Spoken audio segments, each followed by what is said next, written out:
সালামুন আলাইকুম। রাব্বি আউযুবিকা মিন হামাযাতিশ শাইয়াতিন ওয়া আউযুবিকা রাব্বি ইয়াহদুরুন। শুনছেন কিয়ম কোরআনিক মেসেজ ইউটিউব চ্যানেল। আপনাদের সকলকে স্বাগত, শুভেচ্ছা জানাচ্ছি আজকের ভিডিও থেকে। এবং আমি এক ভাইয়ের প্রশ্নের জবাব দিচ্ছি। ভাই প্রশ্ন করলেন, বায়াত নেওয়া কি আবশ্যকীয়? ধন্যবাদ আপনাকে প্রশ্ন করার জন্য। খুব সংক্ষেপে যদি আপনার প্রশ্নের উত্তর দিতে হয়, হ্যাঁ ভাই, আমরা বায়াত অলরেডি নিয়েছি এবং বায়াত নিতে হবে।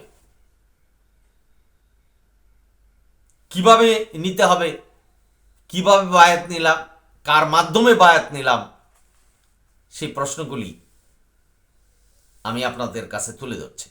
বায়াত শব্দের অর্থ হলো আনুগত্য করা।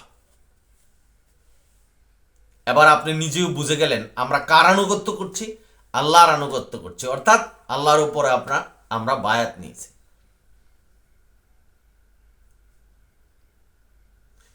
কার মাধ্যমে? সালামুন আলা মুহাম্মদের মাধ্যমে।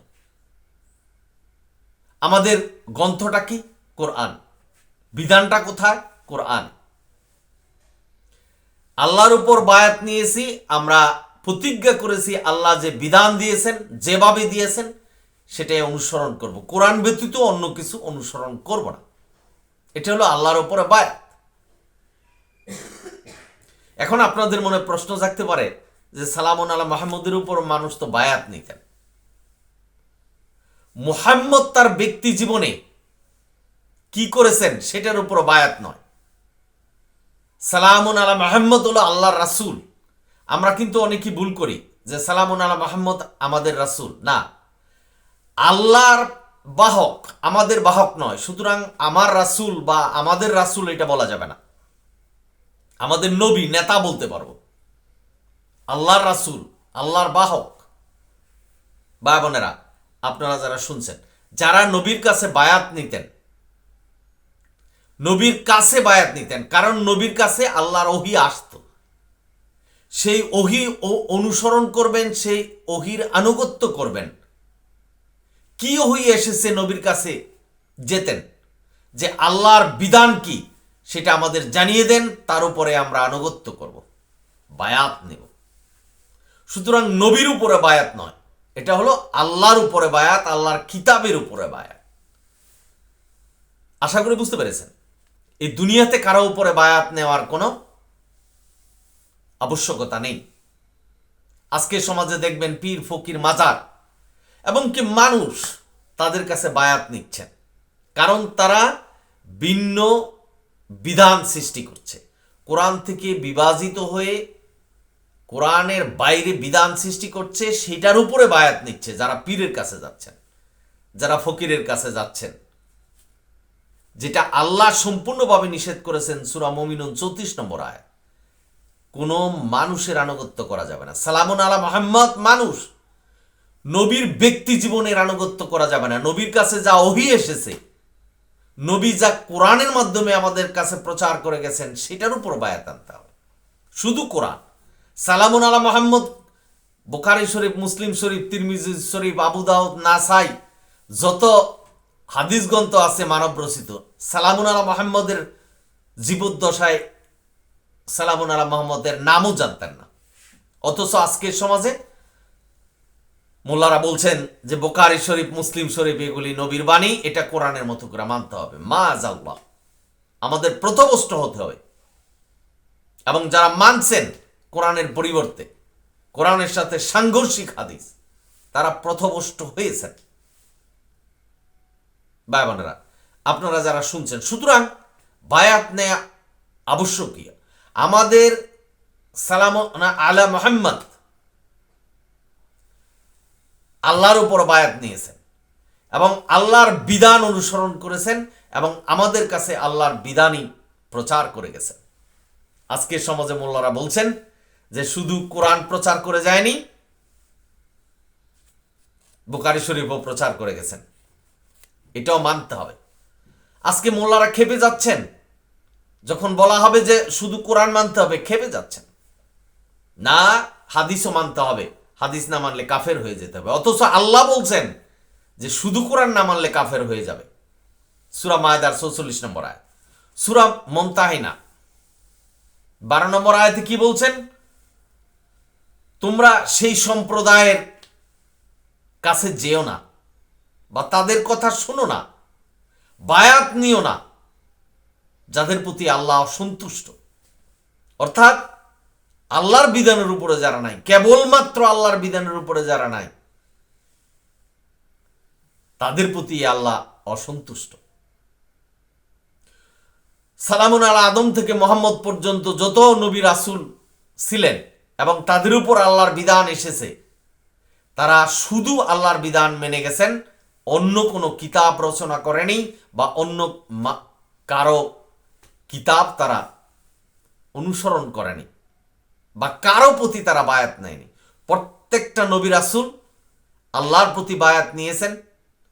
পক্ষান্তরে আমাদেরকেও আল্লাহর প্রতি বায়াত নিতে হবে, অর্থাৎ আল্লাহর বিধানের উপর আনুগত্য করতে হবে, আল্লাহর আনুগত্য করতে হবে যেভাবে আল্লাহ বলেছেন।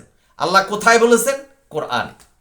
সুতরাং আল্লাহর বিধান আমরা কোরআনেই পাবো, অন্য কোনো কিতাবে নয়, বুখারী শরীফ, মুসলিম শরীফের মধ্যে নয়।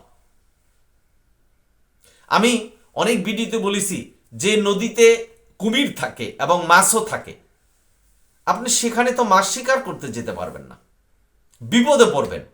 সুতরাং কোরআন হলো বিধানপূর্ণ, শান্তি কল্যাণময় বিধান। আল্লাহ যেটা বিধান দিয়েছেন, যেখানে অশান্তির কিছু নেই, কোরআনের আয়াত পরিবর্তন করার কিছু নেই, একটা অক্ষর পরিবর্তন করার কিছু নেই, যেখানে 100% সত্য আমরা সেখান থেকে অর্জন করব, সেই বিধান আমরা অনুসরণ করব। যেখানে বুখারী শরীফ, মুসলিম শরীফ কোরআনের সাথে সামঞ্জস্য কিছু আছে, বেশিরভাগ হলো সাংঘর্ষিক। সুতরাং আল্লাহ সূরা বাকারার 42 নম্বর আয়াতে বলছেন সত্য মিথ্যার সাথে মিশ্রিত করা যাবে না। সুতরাং হাদিস, এই বুখারী শরীফ, মুসলিম শরীফ সব সত্য এবং মিথ্যায় ভরপুর, আমাদের এটা অনুসরণ করা যাবে না। সুতরাং প্রশ্ন ছিল যে আমরা বায়াত নিব কিভাবে বা কার কাছে, সেটা আশা করি বুঝতে পেরেছেন যে আমরা অলরেডি বায়াত নিয়েছি। যারা মুমিন তারা বায়াত নিয়েছেন কার কাছে? আল্লাহর কাছে, আল্লাহর কিতাবের কাছে, আল্লাহর বিধানের কাছে। পৃথিবীর আর কারো কাছে বায়াত নেওয়া যাবে না। অনেকেই বলছেন যে খলিফা যদি থাকতেন তাহলে আমাদের বায়াত নিতে হতো, সেটা আবশ্যকীয় হতো। এখন খলিফা নেই, বায়াত নেওয়া যাবে না। না ভাই, বায়াত শব্দের অর্থ আল্লাহ বলছেন যে আল্লাহকে মানো, নবীকে মানো এবং তোমার পাশে যারা জ্ঞানী, যারা বিচারক তাদেরকে মানো। 3 জনের কথা বলা হয়েছে এবং এই 3 জন হলো একই, যারা একই থাকবে। নবী সালামুন আলা মুহাম্মদকে আল্লাহ এবং তার ফেরেশতা পাহারা দিতেন, অনুসরণ করতেন যে নবী কি আমি যা ওহী পাঠিয়েছে, অর্থাৎ আল্লাহর কথা আল্লাহ বলছেন যে ওহী পাঠানো হয়েছে সেটাই মানুষের কাছে প্রচার করছে, না উনি নিজে কিছু লিখছেন। সুতরাং নবী রাসূলরা একদম শুধু আল্লাহর বাণী প্রচার করে গেছে। আর বিচারক যেখানে বলছে আল্লাহ যে বিচারক যারা নাকি কোরআন অনুসরণ করে তাদেরকেও মানতে হবে, এটা বায়াত নয়। মানবে, শুনবে তাদের কথা যারা শুধু কোরআনের কথা বলে। অর্থাৎ আল্লাহ, নবী এবং যারা বিচারক, অর্থাৎ যারা কোরআন থেকে বিচার করে, তাদের কথাগুলি এক, অভিন্ন। শুধু কোরআনের কথাই বলে যারা, নবী রাসূলরা কোরআনের কথা বলে গেছেন